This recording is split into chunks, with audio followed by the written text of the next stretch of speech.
अपना स्वभाव नहीं बदल रहा है तो अपना दया का स्वभाव क्यों बदले? एक बार फट से पकड़ के बात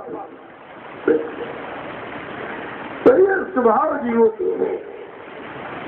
जो जैसी योनियों से आया है वो काम कर रहा है। कुत्ते की योनि से आया वो भूखता रहेगा, वो किसी के नहीं मानेगा, भूखता रहेगा, अपनी अपनी कहता रहेगा। हम सब कह रहे हैं, हम अच्छा कह रहे हैं, हम ये कह रहे हैं। तो ये योनि का स्वभाव नहीं बदलता, इतना आसान नहीं है। जो आदत स्वभाव में परिवर्तित हो जाती है तो बदलती नहीं है। विद्वानों ने इसके बारे में कहा है कि habit is the second nature, so can not be change. जो आदत स्वभाव में बदल जाएगी वो सुधार नहीं होता। लेकिन संतों ने नहीं माना इसको, कहा नहीं, सत सुधरे सत्संग के पाई। अगर सत्संग मिल जाए, सत्संग में आ जाए, सत्संग के बच्चों को पकड़ ले और जीवन में उतार दे तो परिवर्तन हो जाएगा। संतों ने बिल्कुल सारी कर्म ज्ञानी विज्ञानियों की काट दिया, तोड़ दिया। कुछ नहीं, सब होगा। ऐसा नहीं, कुछ नहीं हो सकता, लेकिन करने वाला कर्मठ होना चाहिए, विश्वासी होना चाहिए, लगनशील होना चाहिए, कुर्बानी देने वाला होना चाहिए। तो हो क्या नहीं सकता? यह सब आपको विचार करके रखना। तब कृष्ण भगवान ने अपना काम पूरा, धर्म की स्थापना का, दुष्टों के संहार का सब कहे, वो भी प्रचार करती। ये चोरी रुके का काम नहीं, जो कहते बाबा जी चले गए, बताया कुछ नहीं। तो लोग असल में बेचारा कोई 5 वर्ष का नामदानी, कोई 10, 15, 20 वर्ष का, लेकिन गुरु जी पढ़ाई पढ़ा रहे 10 जुलाई 1952 और तुम बीच में जाके बैठ गए।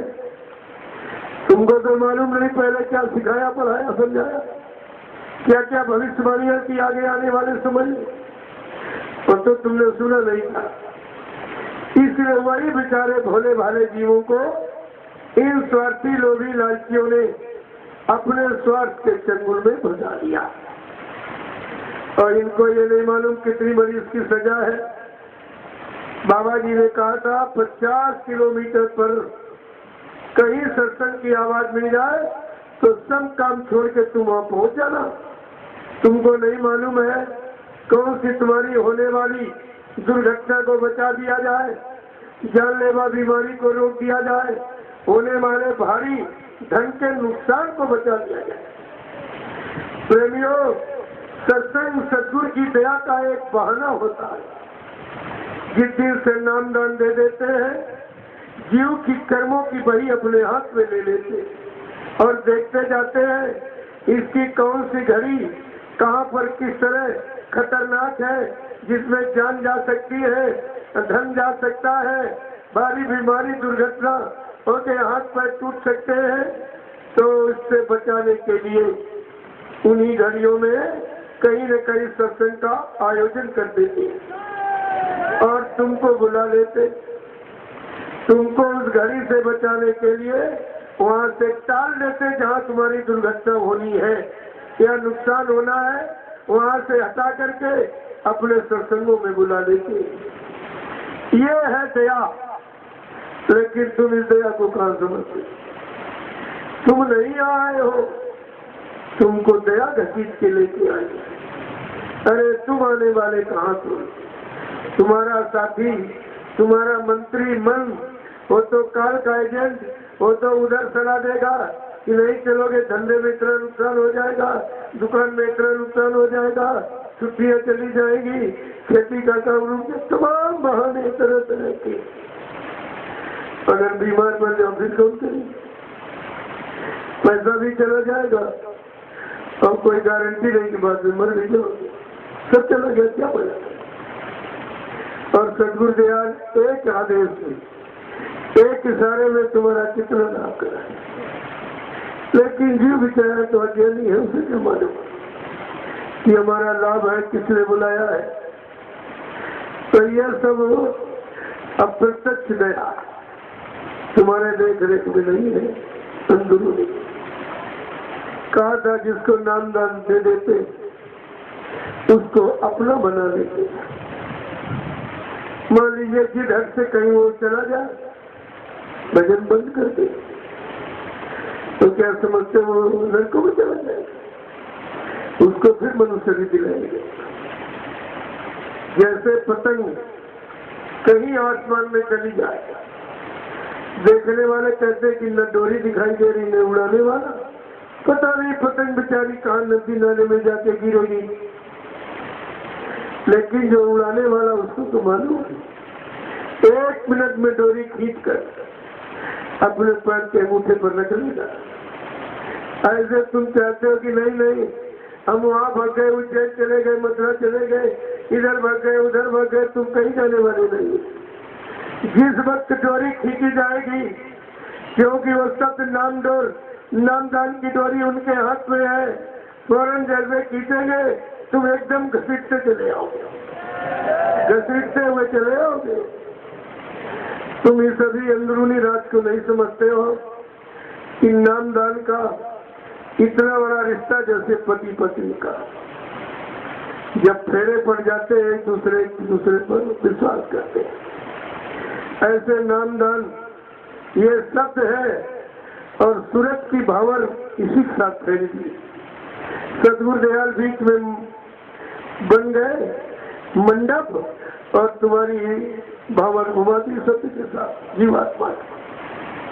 तो ये सत्य सूरत की शादी है नामदान, लेकिन तुम इसे समझते नहीं हो। और ऐसा कोई भी जीव ऐसा नहीं है। अभी भगदड़ बचने ही वाली है। क्या आप समझते हैं यहाँ से छोटा मोटा विस्फोट होगा? इस अयोध्या धाम से इतना बड़ा विस्फोट होगा, कितनी भारी संख्या में लोग भगेंगे उधर से, क्योंकि उधर कुछ मिलने वाला नहीं है, सब जाएंगे।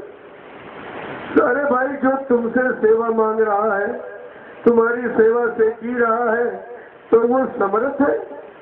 सेवा कौन मांगता, भीख कौन मांगता? भिखारी। अरे तुम भिखारियों को दाता समझ रहे? जो तुमसे सेवा मांग रहा, अपना काम चला रहा, तुम्हें क्या दे सकता है?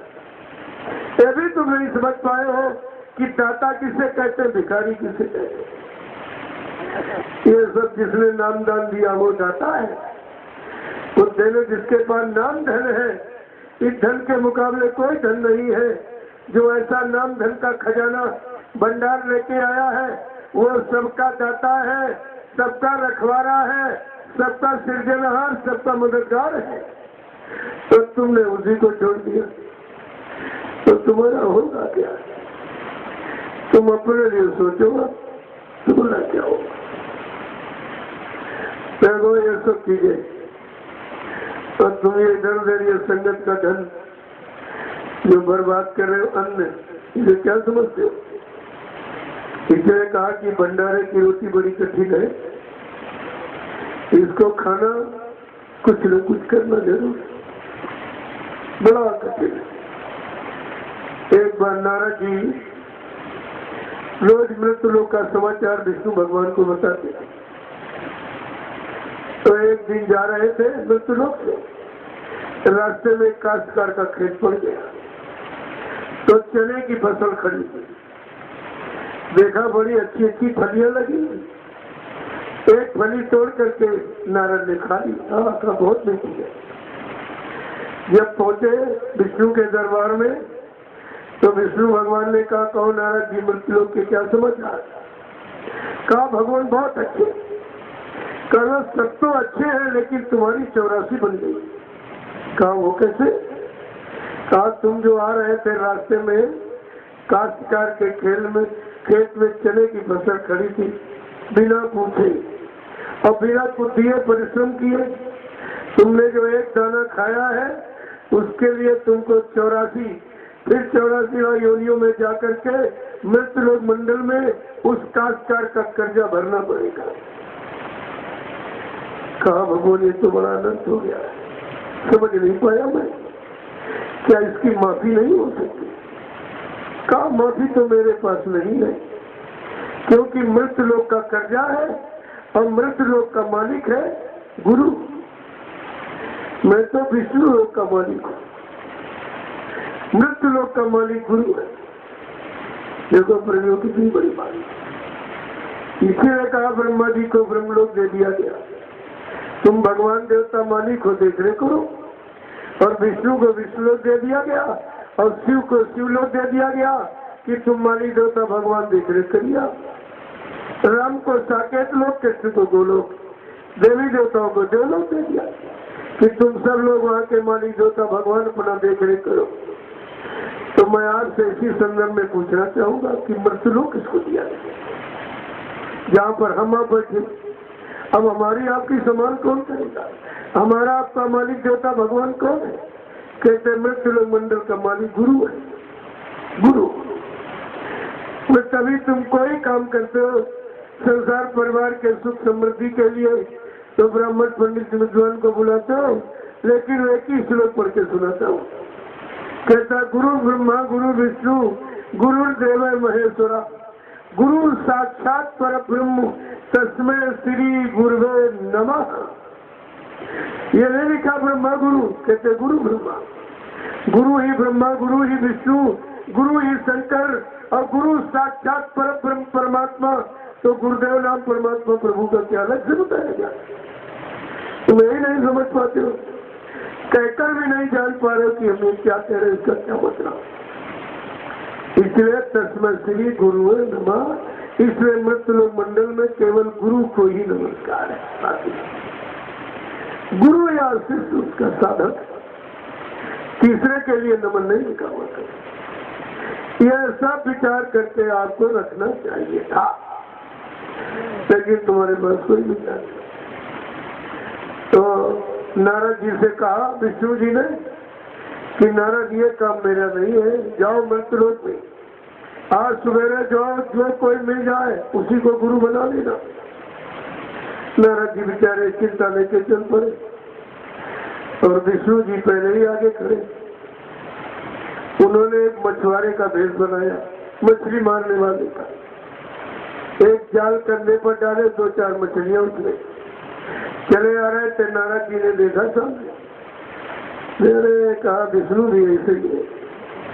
बताओ ये मछली मारने वाला मछुआरा और जाल में मछली भी डाले, इसको गुरु बना लिया। ये भी ऐसे कह देता, विष्णु भी कुछ नहीं जानता। फिर लौट गए वापिस। तो विष्णु का नारद जी को गुरु मिला? अरे कहा आप भी ऐसे कह देते, वो मछली मारने वाला मछुआरा मछली डाले कंधे को लाया तो जाल में। अरे कहा तुमने इस गुरु की निंदा कर दिया। तुम गुरु क्या कर रहा है ये मत देखो, गुरु की जो कहे वो करो, तुम्हारा उसमें भला है। और गुरु किसके लिए क्या कर रहा तू उसके चक्कर में क्यों? कहा तुम्हारी डबल 84 हो गई, तुमने गुरु की निंदा कर दी। गुरु नाम की निंदा करती गुरु की, देखिए निंदा का फल। कहा भगवान भूल हो गई, क्षमा कर दीजिए। क्या उच्चारण करो? उच्चार बस वही है, गुरु में नहीं उच्चार हुआ। मृत्युलोक का पूरा अधिकार गुरु को है। जाओ, एक मौका और दिया जा रहा, सवेरे जहाँ जाइए, जो तुमको मिल जाए फौरन आंख बंद के गुरु बना देना। लक्ष्य अलक्ष्य न देखो, जो ये मत देखो गुरु में, वो तुम्हारा काम करने वाला है। तो सबका काम करेगा। सब जैसे चोर डकैत भी आएंगे, उनके लिए भी मसाला रखेगा। तो तुम अपने मतलब की बात सोचो। तो नारद ने सोचा आज हमें इस रास्ते से जाएंगे नहीं, हम जब गंगा के किनारे किनारे जाएंगे वहां तो कोई खराब आदमी नहीं मिलेगा। और विष्णु जी वहां पहले कोड़ी का रूप बनाए बैठे घाट पर। नारद जी जब पहुंचे तो देखा कि अरे इसके तो शरीर से कोल चूर आ रहा। तो कह रहे अरे इससे तो कल वाला अच्छा था, और कले वाला कर लेते थे, ये तो बहुत खराब है। लेकिन अगर फिर कुछ कहूंगा तो नुकसान हो जाए। आंख बंद करके चरण पकड़ लिए, विष्णु जी खड़े हो गए। कहा नारद, गुरु तुम्हारी भलाई के लिए कौन सा रूप नहीं बना सकता है?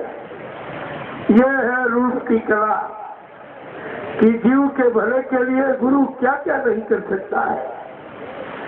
आपको यह सब, ये कहानी किससे नहीं है, ये अपने जीवन में आने वाली घटना और अपने आप को मजबूत बनाने के लिए रखा गया। तो देखो, एक अन्न का दाना खाया, 84 नरक को बोली पड़ी। तो इसीलिए मैं कहा तुम यहाँ भोजन कर रहे भंडारे में, तो ये कार्यालय में कुछ न कुछ दे देना अपनी सेवा का, गाड़ी कमाई का। और वैसे तुम 5 दिन रहे तो 500 का तो भोजन ही खाते हो, क्या 100 रुपये से कम डाइट पड़ेगी रोज? दोनों टाइम बढ़िया भोजन दे रहे, सुबह नाश्ता आपको दे रहे, लेकिन कोई आप मांगा जाता नहीं जा रहा, कोई सेवा एवं नहीं कही जा रही। जो तुमने उनकी सेवाओं का प्रयोग किया है उसका तुम्हारे ऊपर कर्जा न लगे, इसलिए कहा जा रहा। यहाँ सेवा नहीं मांगी जाती। ये 2 दिमाग से बात आप निकाल दीजिए, ये कामयाब नहीं होता। देखो हकीकत ये है प्रेमियों, भारत देश, यहाँ की कितनी धर्म की कितनी मजबूत व्यवस्था है, और जो भी इस व्यवस्था को छेड़छाड़ करने आया उसको धराशायी कर दिया, कोई बड़ा। तो ये सृष्टि ही नाम की है। काल भगवान ने जितनी सृष्टि बनाई सबका नाम, पेड़ पौधे पशु जानवर न सब, बिना नाम की कोई चीज नहीं। और जब यहाँ की व्यवस्था बिगड़ी और जिसको भेजा उसने, वो भी कुछ न कुछ नाम लेके ही आया, उसका भी नाम रखा गया। लेकिन संतों की नाम सृष्टि बिल्कुल अलग। संत महापुरुषों ने कहा है, जहाँ पर भौतिक सृष्टि की नाम की शक्ति का अंत हो जाता है, वहीं से संतों की आध्यात्मिक शक्ति का शुभारंभ होता है। देखिए कितनी बड़ी चीज है। वैसे कुछ विद्वानों ने भी इसके बारे में जिक्र किया है कि where is the philosophy of the world since there are religious start, जहाँ से भौतिक नाम की सृष्टि खत्म हो जाती है, वहाँ से संतों की आध्यात्मिक परावृत्ति सृष्टि का शुभारंभ होता है। इतनी ऊंचे दर्जे की चीज आपको दी गुरु ने। जब तुम भौतिक को नहीं समझ पाए तो अध्यात्म को कहा। अगर अध्यात्म को नाम दान को बड़ा मानते तो फिर तुम लौट कर उसी भौतिक जगत में नहीं जाते और वहाँ के उसी जल पदार्थों में नहीं फंसते। सब फंस गए, कोई दुनियानी जमीन में, कोई आश्रम, कोई रुपया पैसा धन दौलत, कोई गुरु की गति, सब उसमें नहीं फंसे।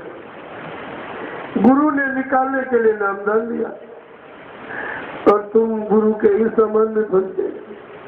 अपने में तो फंसे ही थे, लेकिन जो गुरु के आप प्रेमियों ने दिया था उसमें नहीं।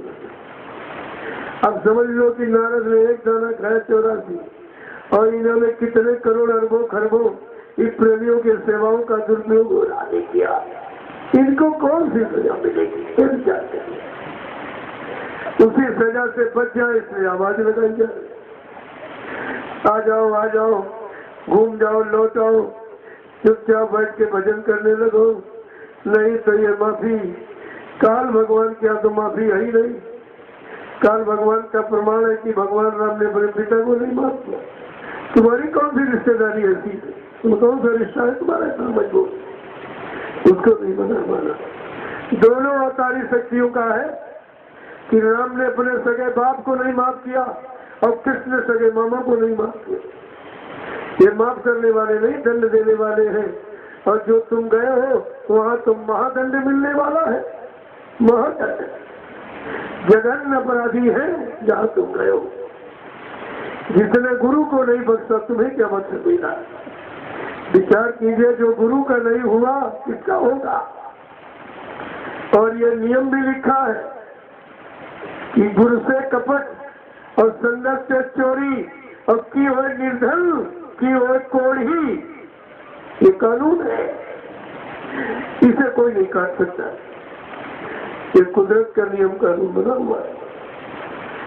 तो आपको ये विचार, इसलिए इस नाम की सृष्टि, नाम की मर्यादा का ध्यान में रखते हुए प्रेमियों, पहले मैं बोलूंगा, पीछे जय